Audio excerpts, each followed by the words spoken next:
yesterday, I guess that was last time, I was trying to prove something and I got tripped up and lost myself, and then in the middle of class Caroline figured it out, and then Harrison also should have said something while I was doing the proof, but they didn't, and so waited till the end of class until they pointed out my mistake, and I wanted to correct that.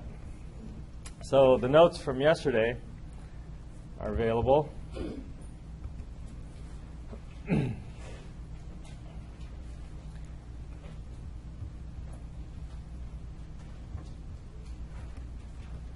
And I think it was here, so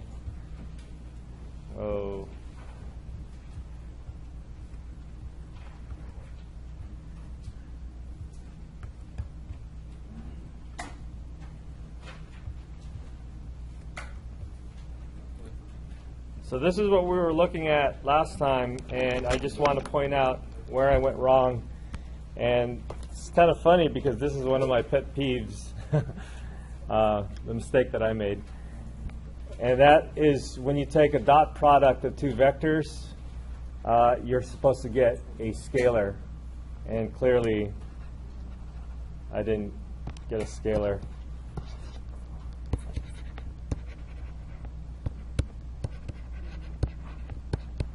So what should have happened here, instead of this being a vector, is that this should have been pluses in between, and I get a number out of it. Similarly over here,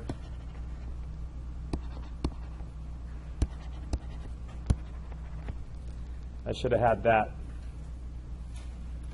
And so these two are supposed to be equal to each other.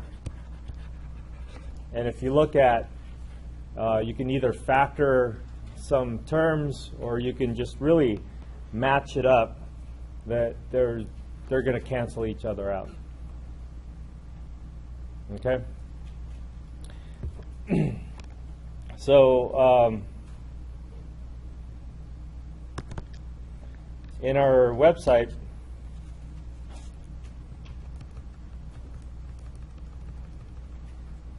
this is Caroline writing all that stuff on the board, and so this would have completed the proof if we went it this way. So this is available on the website. You guys can look at it if you want. I encourage you to redo the proof in case it comes up on the exam or something. All right. So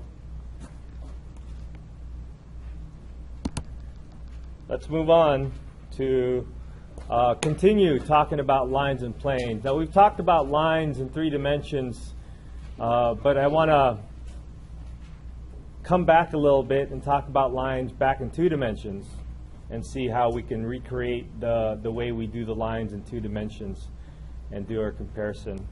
Let's find a simple line, maybe like 2 points, kind of a problem of a line.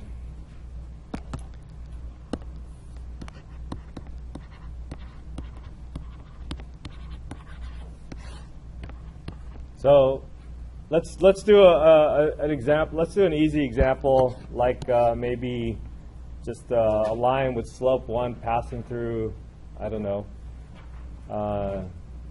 -1, 0 or something, or 0, -1.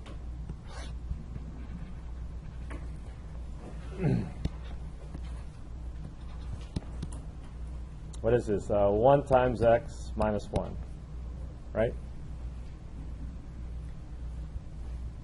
And so this passes through a couple of points. It passes through the point 0, 1, 1, 0, 1, 0, 0, -1, and 1, 0. Just as an easy example, and I just want to show you how we do this vector form and then try to rewrite it with symmetric equations and all that stuff, or vector and then parametric and all that. All right. So if we're doing this problem and we want to make a vector out of it, we can create our vector.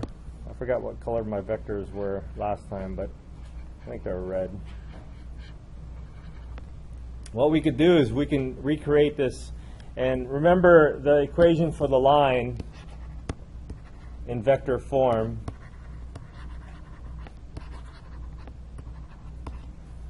tells us that we have to go at a starting point.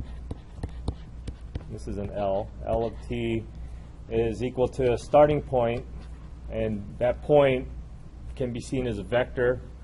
If you want to use parentheses, that's fine too. Plus t times the direction, and that direction vector is the vector that connects. It actually can connect any 2 points on that line as long as that vector is actually parallel to the line. So in our case, we have to find our d. And then if you remember, to find a vector connecting 2 points, it's head minus the tail. So the head is 1, 0, and the tail is 0, negative 1. So that is 1, 1. Is that right? 1, 1, right?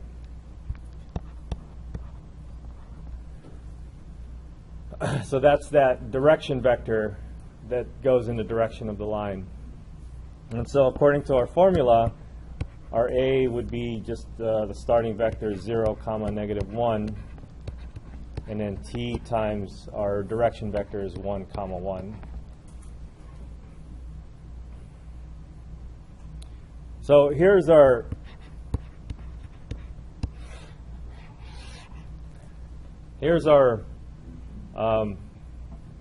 equation of the line in vector form.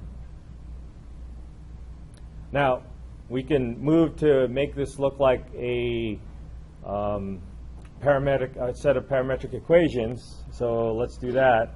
Let's rewrite this as 0 plus t, comma, negative 1 plus t.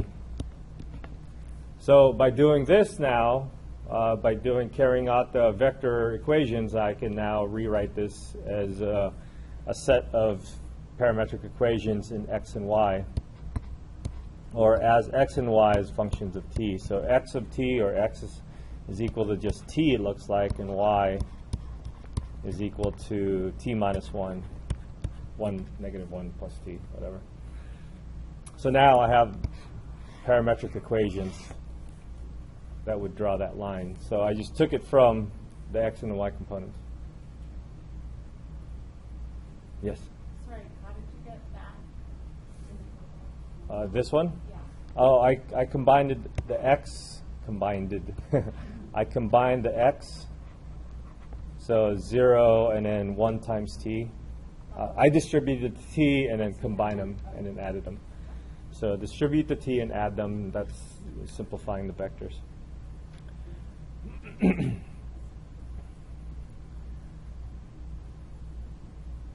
So that allowed me to express my equation or my line as a set of parametric equations.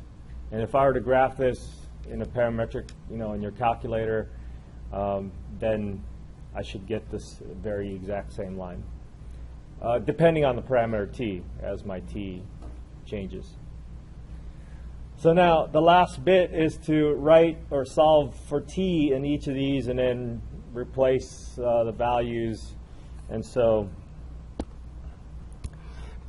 if we write x is equal to t and y is equal to t minus 1 and then solve for t, well, the first one is just already x, and the second one I just have to add 1 to both sides. And then I set them equal to each other. Y is equal to, or x is equal to, y plus 1. Then I have my symmetric equations. Well, this is really just the Cartesian expression for this. And if I wanted to make it look exactly like what I had earlier, then I solve for y. If you do that, y equals mx plus b business. So in 2 dimensions, if we create our line first by vector form and then write it as parametric form, and then eventually when we eliminate the parameter t, we can write it in terms of x and y, and then we essentially have your y equals mx plus b form of the line. And so that looks at the relationship between x and y, and these are all the points x and y that would satisfy this equation. And that happens to be that line without the parameter t. Okay? So I think it's a nice way to view the stuff that we were looking at yesterday in 3 dimensions. If we bring it down to 2 dimensions, it's really all the same thing that we've been dealing with back when we learned about graphing lines in algebra, or finding equations of lines back in algebra, except instead of using a slope and a point, we're using vectors. Okay? All right, so we talked about lines. Let's take a look at our agenda from last time.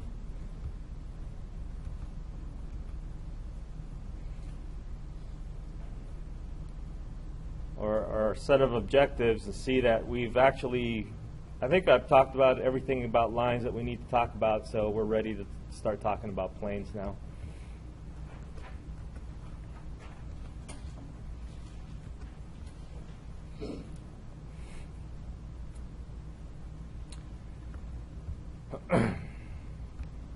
So I'm going to pick up this agenda from the planes, and then we'll talk about finding distances.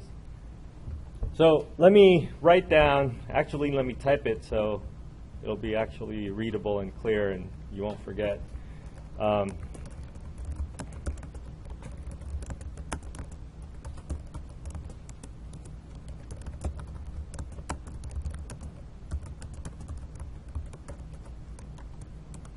So I think if you remember this phrase, then whenever it is you're asked to find equations of a line, then you'll focus on trying to obtain 2 things, a point and a normal vector.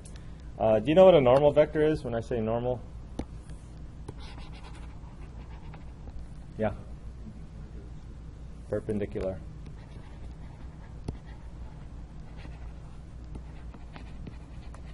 So the word normal just adds on another synonym for perpendicular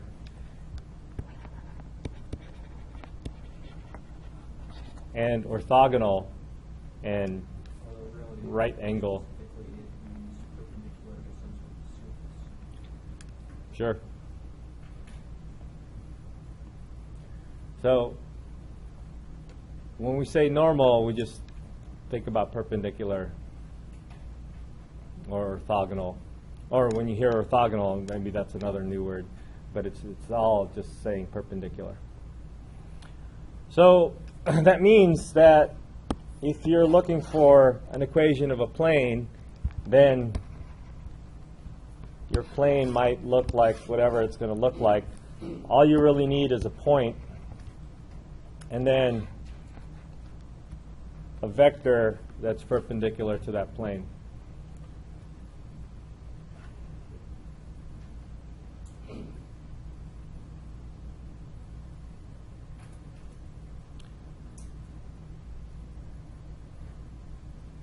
So if, let's say your point, what should we call it? Let's call it x naught, y naught, z naught. And then let's call your vector n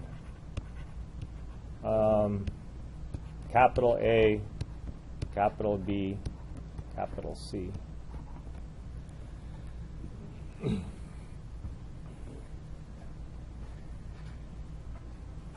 The way you want to describe this is that you want to pick any random point on the xy plane, or not on the xy plane, sorry, on this particular plane as some random x, y, and z.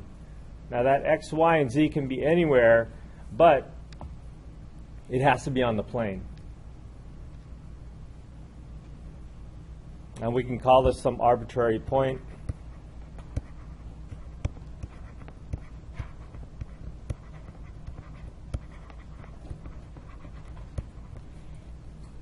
So if we have some arbitrary point x, y, z that's on this plane,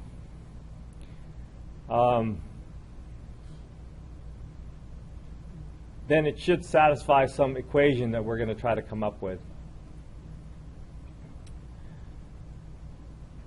Okay, so here's what we're going to do. What we're going to do is we're going to take this vector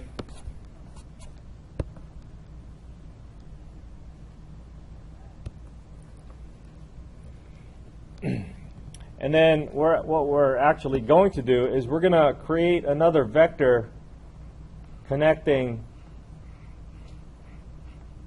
the fixed known point on the plane connecting with an arbitrary point on the plane.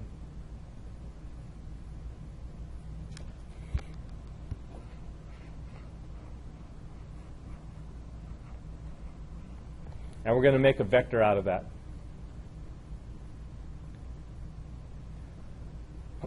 So this new vector, we'll call this, I don't want to call it V. Let's call it V, just some random vector name.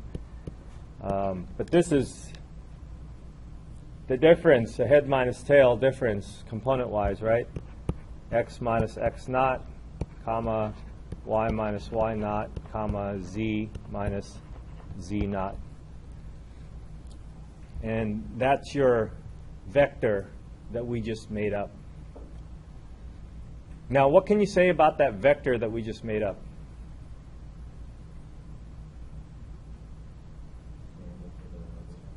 It's perpendicular to the other vector, right? So just to get a clearer visual of this, if we take that vector, which we can move around freely, and put it right next to that other vector, then we know that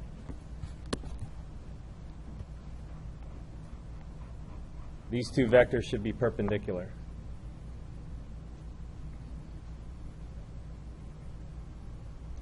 So if two vectors are perpendicular to each other, what can you say? If you want to prove the two vectors are perpendicular to each other, what do you do? The product of the magnitudes. The dot Dot product is 0. The dot product is 0. Okay? So if I take the dot product of n dotted with this new vector,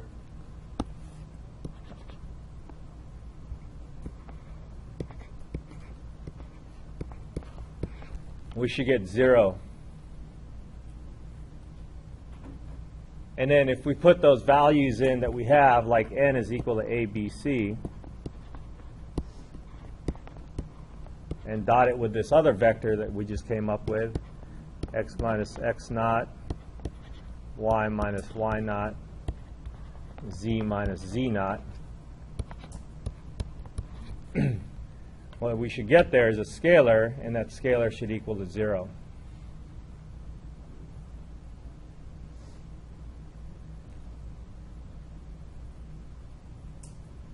So if we actually perform the dot product, we got a parentheses x minus x naught plus b times y minus y naught plus c times z minus z naught is equal to 0.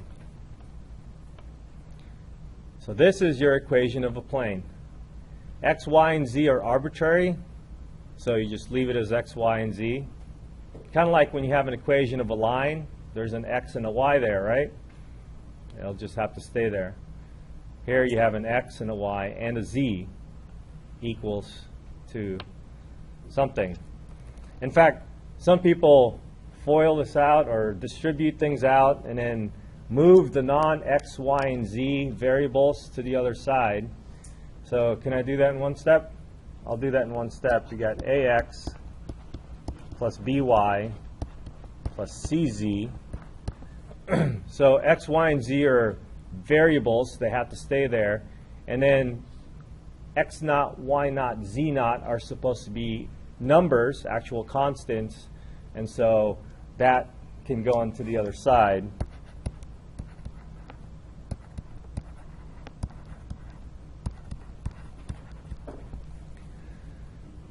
And what you'll have on the right-hand side would just be a number. And also, a lot of times, people just refer to that number as D.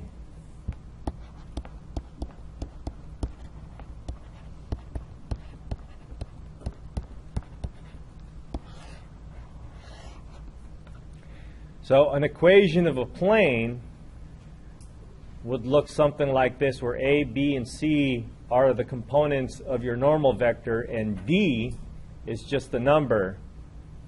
You could see where that number comes from, right? It comes from A x naught plus B y naught plus C z naught. And if you look really carefully,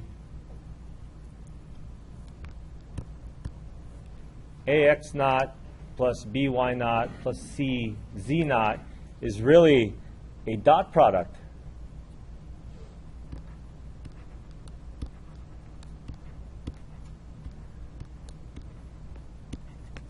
Of the normal vector dotted with x naught, y naught, z naught, the point.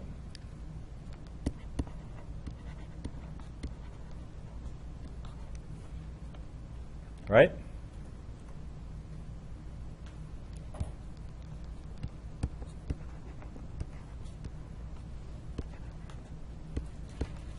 So if we look at, again, another time where we might be interested in looking at the point as a vector instead of as a point, so we could perform the dot product, this is really what you would get.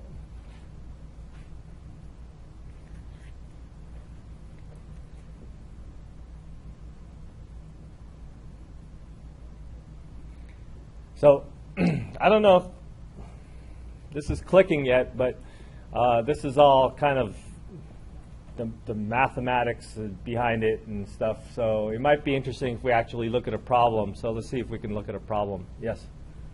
Sorry, what's PT? PT is a point. I didn't name it anything, so I just called it PT.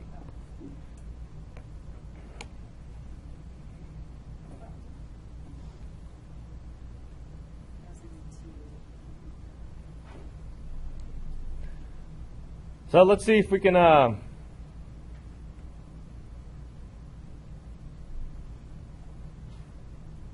this one. I thought I logged in. See if we could do an example real quick.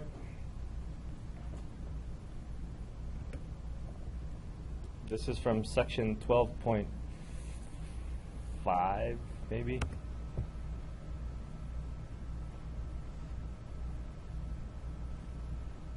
Oh, you guys got a lot of homework this week. Damn.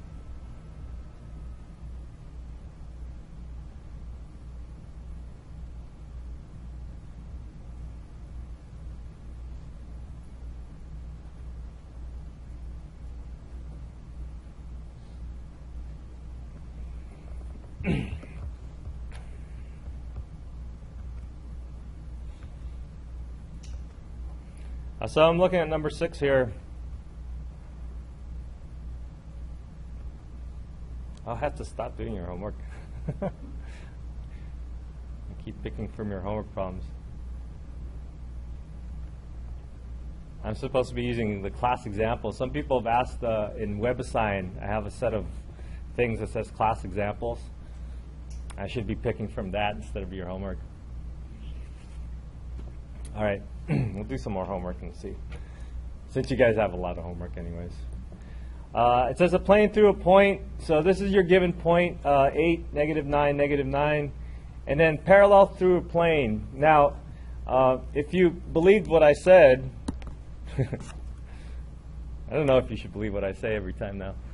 If you believe what I said here, you can actually, if you're given an equation of a plane, you can actually peel out, you can actually identify the normal vector just by looking at the coefficients of x, of y, and of z. So the coefficient of x, y, and z put into a vector will end up being your normal vector. So if we take a look at the problem that we're looking at here, this is a plane that they're giving you. So let's say that plane exists somewhere in space. And then this point is somewhere over here.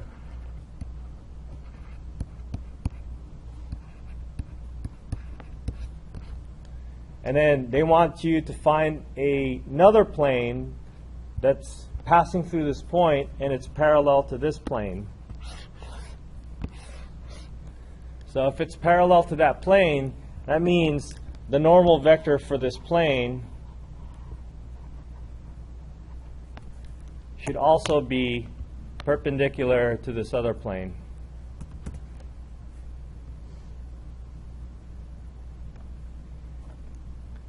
They should have the same normal vector. Does that idea make sense? All right, so that means I want to identify the normal vector for this other plane that they gave us. So the normal vector for this first plane, or the second plane that they gave us, is going to be 6. And the coefficient, just the coefficients of x, y, and z. 6, -1, -1.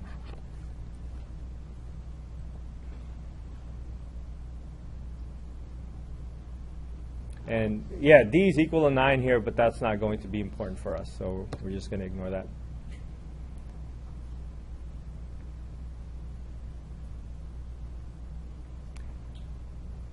Now we can find the equation of the new plane going through the whole process that we did earlier, or we can just try to remember the formula where it's equal to ax plus by plus cz is equal to d, where a, b, and c are equal to the normal vector. Well, if this is the normal vector that we want, 6, -1, -1, then I already have the 6, -1, -1 filled out here for a, b, and c. The only thing to worry about is d, and what was d again? D was equal to the dot product between the normal vector and the point on the plane. We have the point on the plane,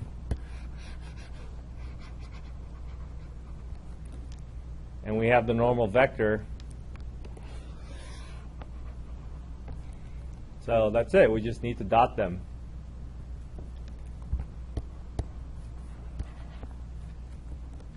We got 6, -1, -1, dotted with 8, -9, -9.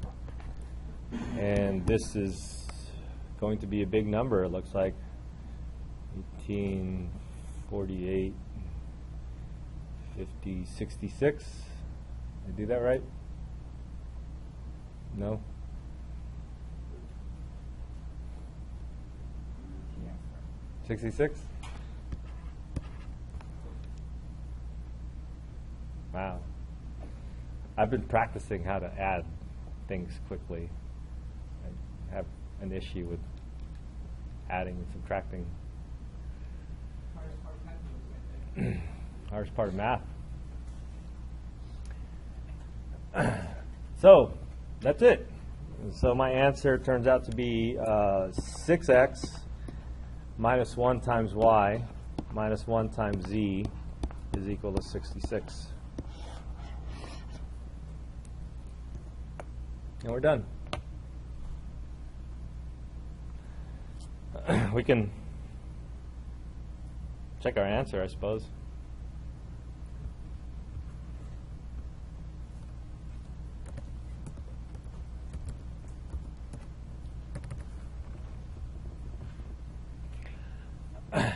So we could view this in graphing calculator, but 66 is a really big number.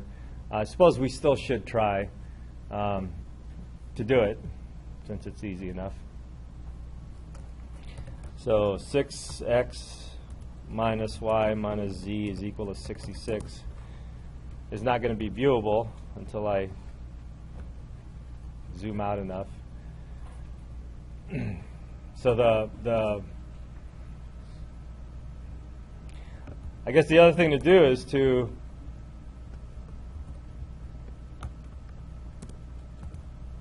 graph the other line, or the other plane, and show that they are actually parallel to each other. Whoa, whoa.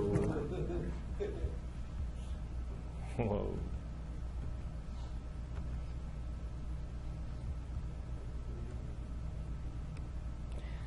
So if you're not convinced that they're parallel, they're parallel.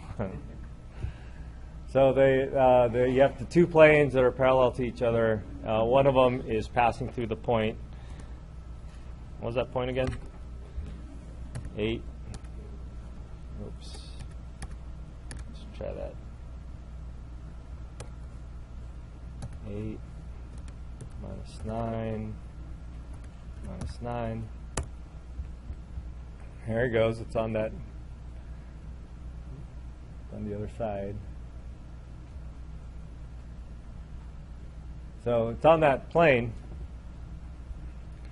and it's parallel to the other plane that we're given. Okay? I don't know if this is notes worthy. Oh, we can kind of show that. That looks good.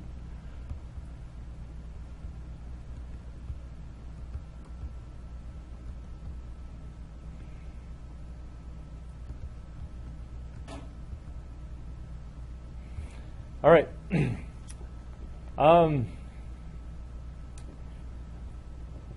Earlier or yesterday, when we were talking about the agenda, I also mentioned the idea that a plane can be well defined with 3 points.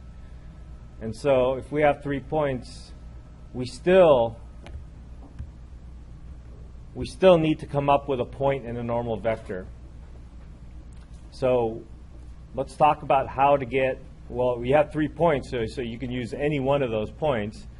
But then how would you be able to find a normal vector if you have 3 points on the plane? So guess what we're going to use?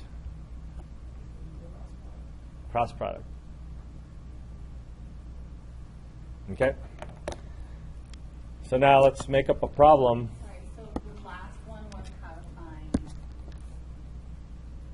scalar, and this one's Well, this like they give you. this equation is technically a scalar equation. It's how to find an equation of a plane. Now, in this next thing we're going to do, we're still interested in finding the equation of a plane, but yeah, but we're gonna be given 3 points instead of a point and a normal vector. And the way to get our normal vector is through the cross product, and we'll see why and how. So let's make up a problem. So let's have a point A is equal to, can somebody throw out 3 numbers?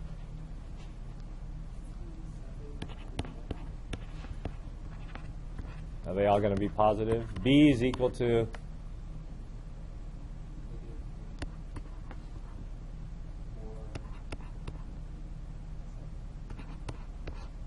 and then C is going to, there's no zeros here.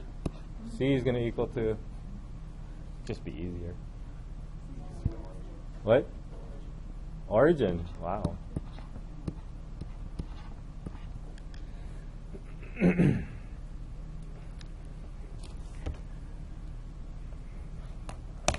Okay, so we have 3 points, and let's imagine this in 3 dimensions, or I guess we don't have to imagine because we can just graph it. Maybe. Oh, there it goes.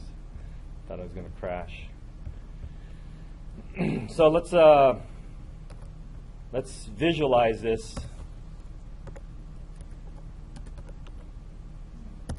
Of course, if we had that VR setup here in our class, that would be totally cool, huh? He's going to come by and set it up one day. We're going to get into a lot of 3-dimensional stuff in the future, so I think it'll be fun to use that.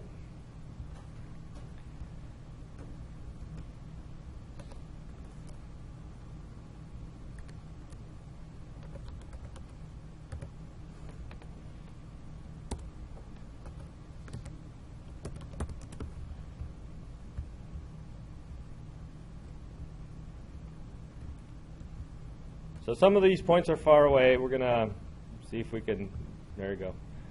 So here are 3 points that we have, and we want to find a plane that connects, the 3 points are going to be on. Okay?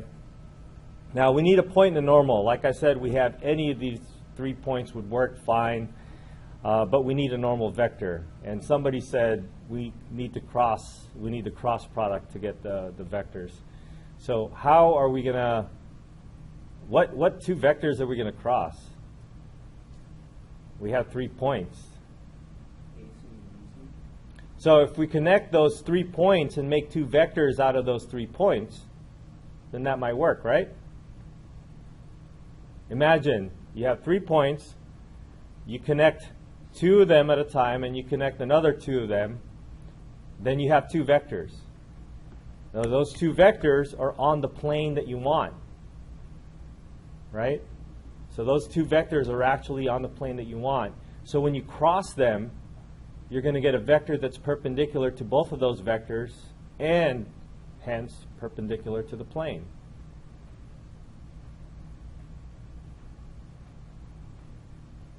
Yeah?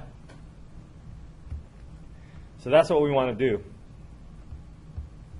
And it doesn't matter which one's which, how we're going to connect them, right? Because regardless of how you connect them, they're still going to be on the plane. And vectors can move around, right?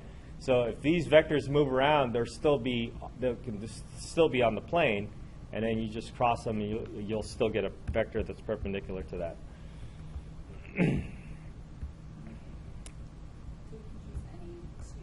You can use any pair, because you need 2 vectors, right? So you could choose any pair of vectors. The direction of the normal vector would be affected by the It would, but when you're finding the equation of the plane, it doesn't matter whether your normal goes up or down, or left or right, or depending on how you want to look at it. I didn't make a big deal out of that, but we'll see if we can make a big deal out of that here. So just, because we have 0, 0, 0, I can see 2 easy vectors coming out of this. But let's not do the easy way just to show you that this actually works any way that you want it to. So let's connect these 2 vectors. I forgot which one was A and B. So this is X. X is big. So this must be A. actually only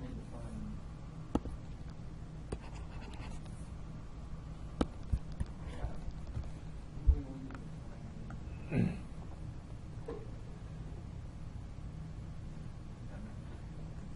So any 2 vectors that connects the 3 points. So I'm connecting A and B. So this will be a vector B minus A. And then we could choose another one, any way to combine C. So A or B, doesn't matter, doesn't matter. Pick one. A. And then we'll connect A with C. Does it matter which way it's pointing? Doesn't matter which way it's pointing either, because the results of those vectors can be moved around, right? As long as they have the same direction and magnitude. All right, let's find B minus A. So B minus A, that's the head minus tail for this first vector, is going to be negative 10. 4 minus 3 is 1. 7 minus 9 is negative 2. I hope I did that correctly. And then A minus C, since this is 0, 0, 0, it's just going to be 7 minus 0, 3 minus 0, and 9 minus 0. So those are my 2 vectors.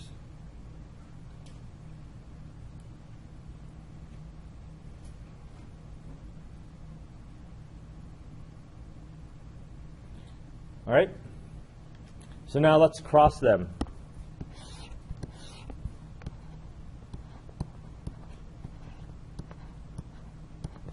Cross to find the normal vector n. And like I said, it doesn't matter which way the normal vector is going as long as it's perpendicular. You're going to come up with an equation where you're going to take the dot product of the normal vector on one side with x, y, and z, and the dot product of that normal vector on the other side with some random point that's on the plane. And so whichever way it's pointing, it's the negatives that cancel each other out or whatever, however you want to look at it. So it doesn't matter which way we cross it. Since I have this written on top of each other here, 10 negative, or negative 10, 1, negative 2, and 7, 3, 9, I'm just going to cross it with BA cross with AC.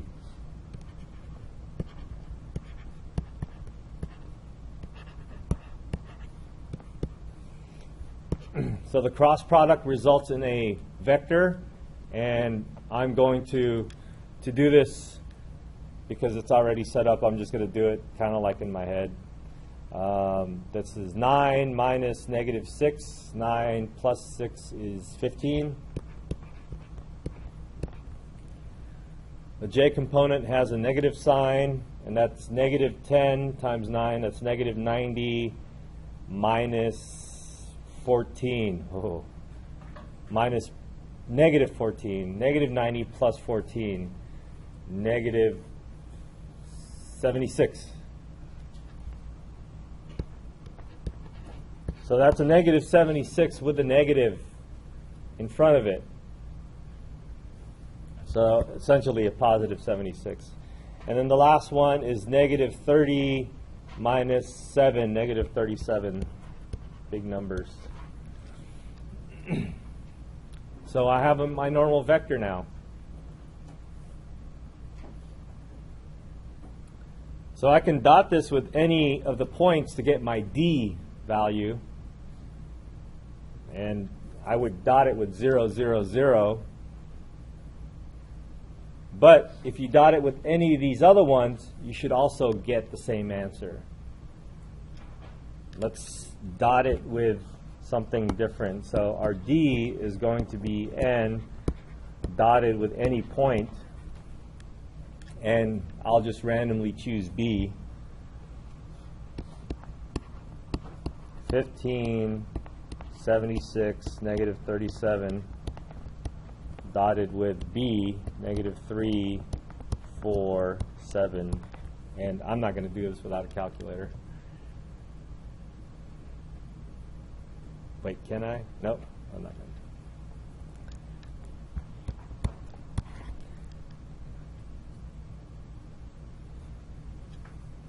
It should be 0. Oh, it better be 0. I'll just wait till you guys finish punching it into your calculators.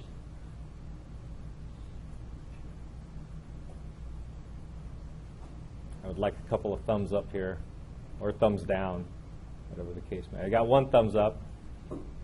Thanks, James.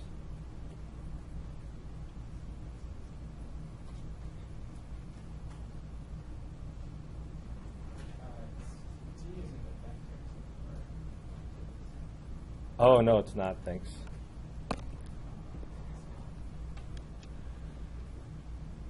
Two thumbs up. Adam.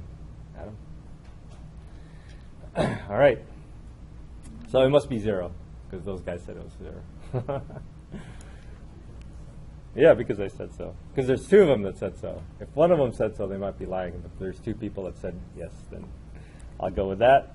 And this is, in fact, 0. So that's our D. So our equation, we're done. Our equation, oops. Our equation is the normal vector dotted with x, y, z, or the normal vector as coefficients of the x, the y, and the z.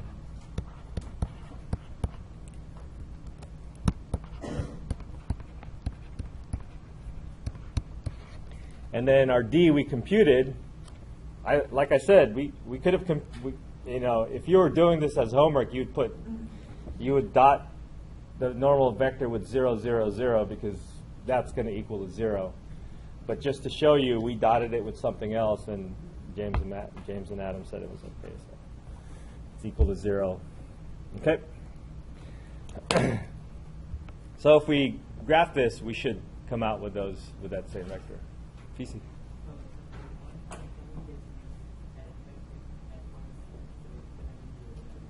Oh, it's what? Yeah.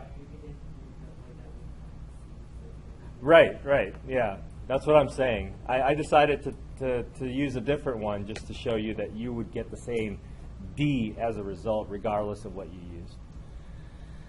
All right, so I'm not going to bother. I was thinking about drawing these other vectors that we found too, but I'm not going to draw that. I'm just going to plot the plane on our graph. Where's the graphing calculator? Second one. So the graph, the equation of the plane is what? 15x plus 76y 37z equal to 0. Uh-oh.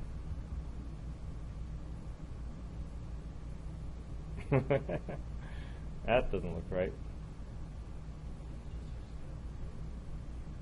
Oh, scale.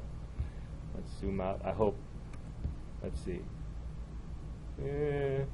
Yeah, it looks like it might be it. All right, let's scale it. There we go.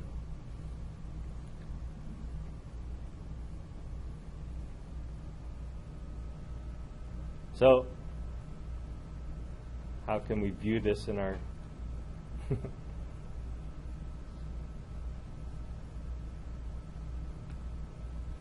that look like it's a good view? No? Is that better? Let's see.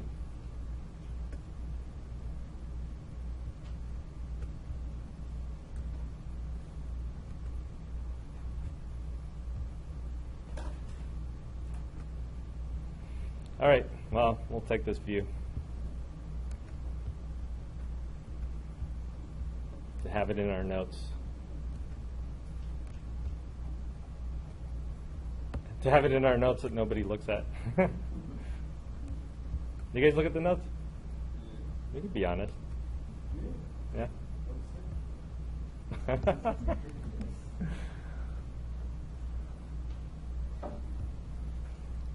All right. Let's take a look at our thing again. Vector equation, scalar equation, parametric equation. Oh, parametric equation.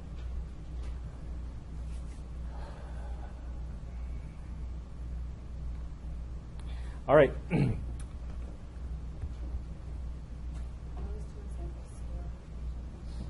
Yeah. So the vector equation, I kind of forgot to mark it over here. The vector equation just looks at the plane, the equation of a plane where you're doing something with vectors. And so what I want to do is I want to look back at this and this. This is on the left-hand side. Actually, this. Actually, never mind.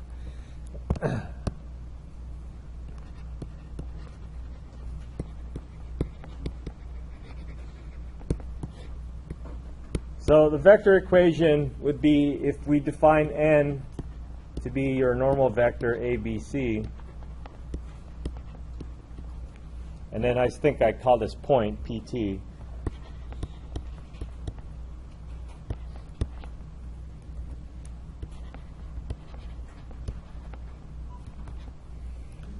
And then now let me introduce another vector.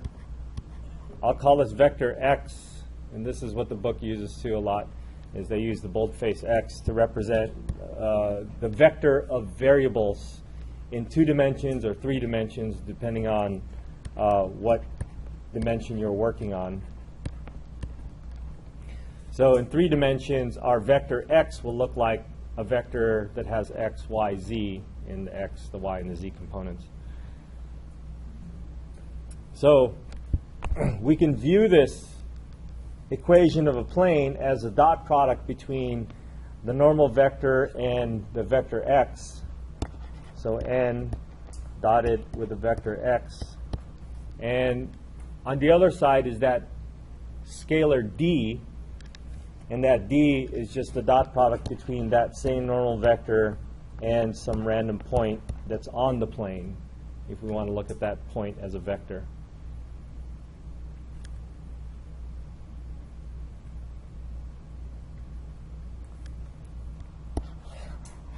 And then you can make that connection here directly with the scalar expression of the plane.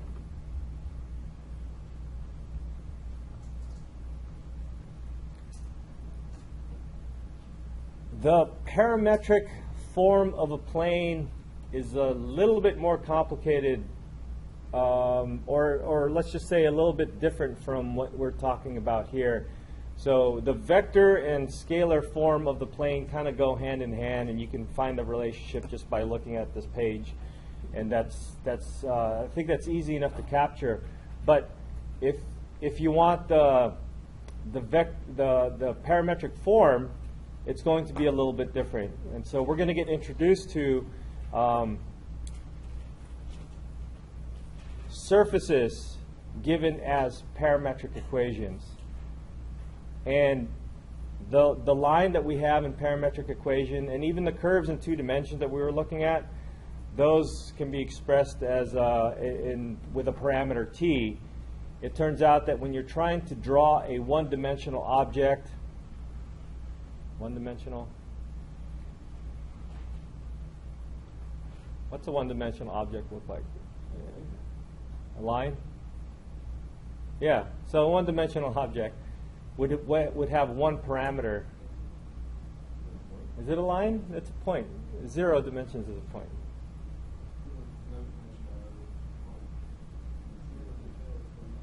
So one dimension is a line.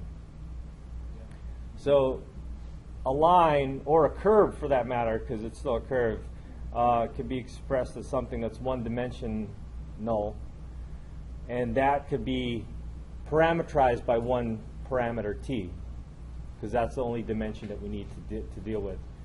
Now, a surface is something that's expressed, that can be expressed as two-dimensional. Imagine a flat plane, that's a two-dimensional plane, right? And imagine a plane made of some rubber context or clay or something that you can stretch and bend and fold, maybe not fold, but you could move it around to make it look like a surface. So now you have something that's two-dimensional. And when you try to express something in two-dimensional using parametric equations, you're going to need two parameters. So I think this example that we were working on was a pretty good example, because we could talk about making this parametrizing this. So what I'm going to do is I'm going to see if I can capture some of this.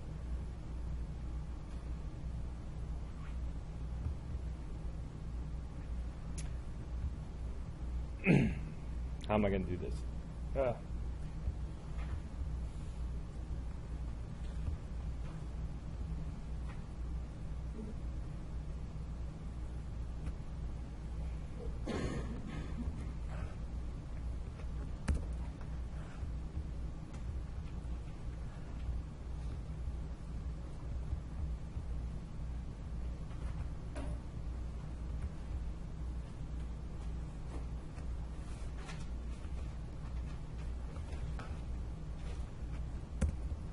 All right, too bad you guys can't do this in your notes, huh?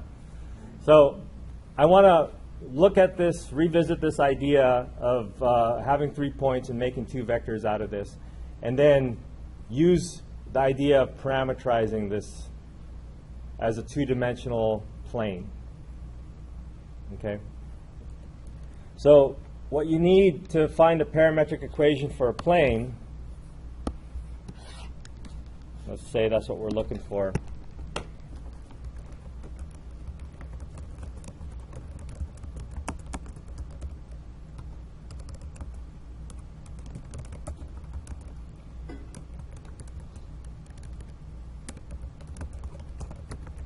You will need two vectors on the plane.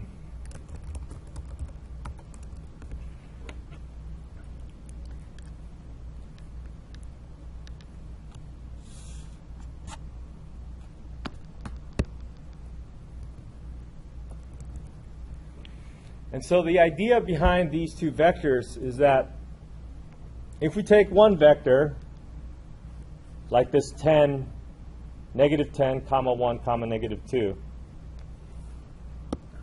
if we take that vector and then run it with a parameter t, we would get this line. Is that right? Do you remember that from the lines?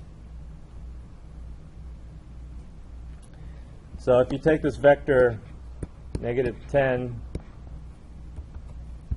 comma 1, comma -2, and then multiply it by t, you would get this line.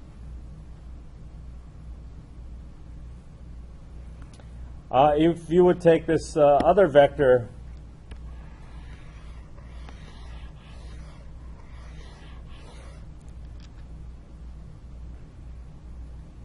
and then multiply it by another parameter, let's say s,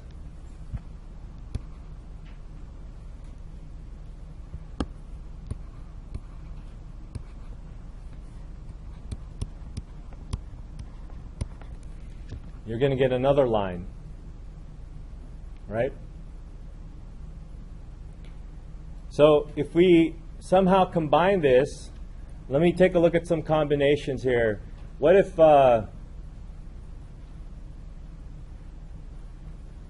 t was equal to 0 and then I parameterize s?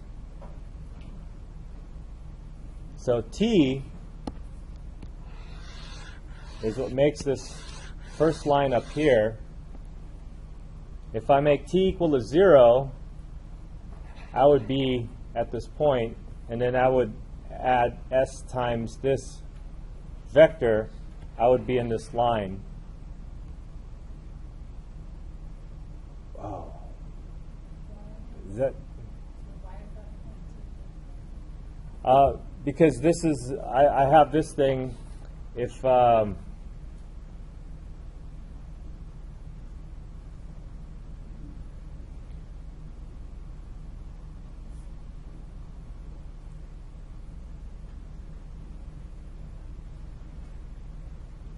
yeah, why is that t is equal to 0?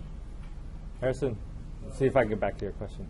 Would you need to put the points for a as a starting point for that, so it would be a plus t? Yeah, so I think that's why I couldn't answer this question, because I needed to put the point first. I need to put the point A here first. So what I want to do is, I'm going to move this around a little bit. What I want to do is I want to start off with the point A. What was A again? Yeah, 739.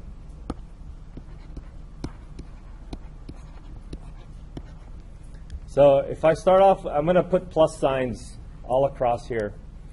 By the way, that's why I'm making a little space. But if I start with 739, I'm at the point A. And then if I had t is equal to 0, then I'm saying I'm not moving along my -10, 1, 2 line. I'm not moving along there. So I would just have s times 739, and that would express this line. From this point, draw that line if t was equal to 0. Now, this is going to be a little strange, but if I had t is equal to 1, and I start off with 7 and 739, and I have t is equal to 1, I would add this vector to it. I would be over here. And then if I would add s times this to it, then I would end up drawing this line over here when t is equal to 1. When t is equal to 1/2,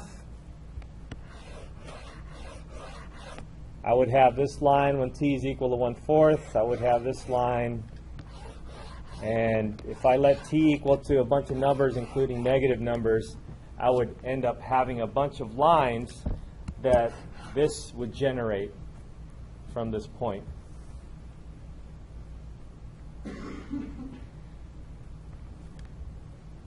So that's what happens if I let t equal to random numbers like -1, 0, 1/2, 1, 2, etc. Now, if I let s equal to 0, I would have this plus this would be, and then that would give me this this line right here,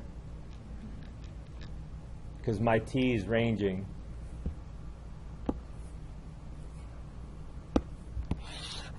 And then if I let s equal to 1, I would be down here.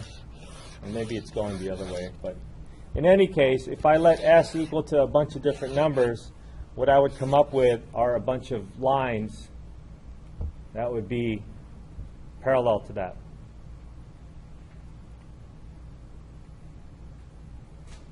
And so this equation will have two variables, s and t. I guess I'll use the vector notation, vector brackets. 739 plus t times negative 10, 1, negative 2, plus s times 7, 3, 9.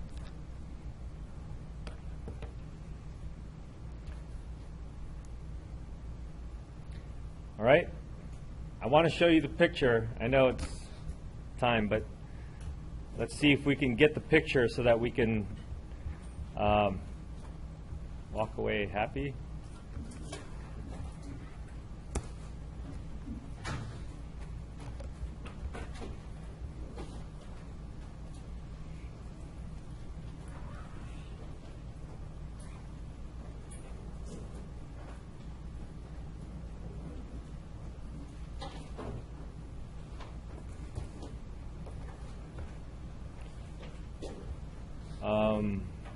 More of those two vectors.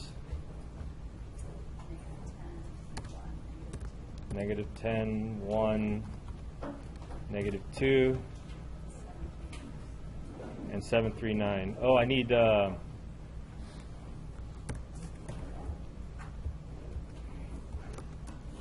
this particular program uses U and V instead of S and T.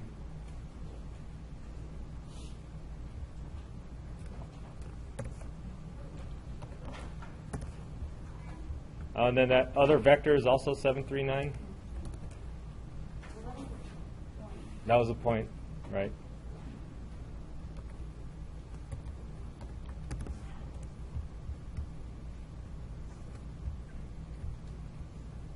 So, you know what? I think what I'll do is I'll try to make this a little bit more interactive for next time, where you can see the parameters change. But if you look at it, I have my U and V or S and T going from 0 to 1. But if I let it go from negative 3 or something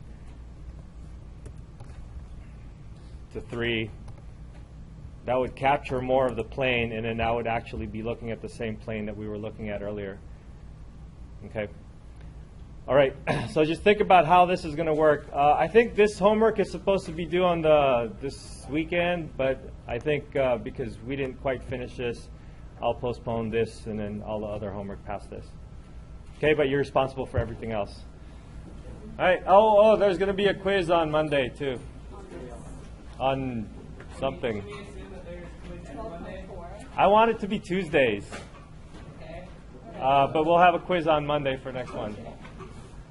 It'll be on taking cross products. Dot products and cross products.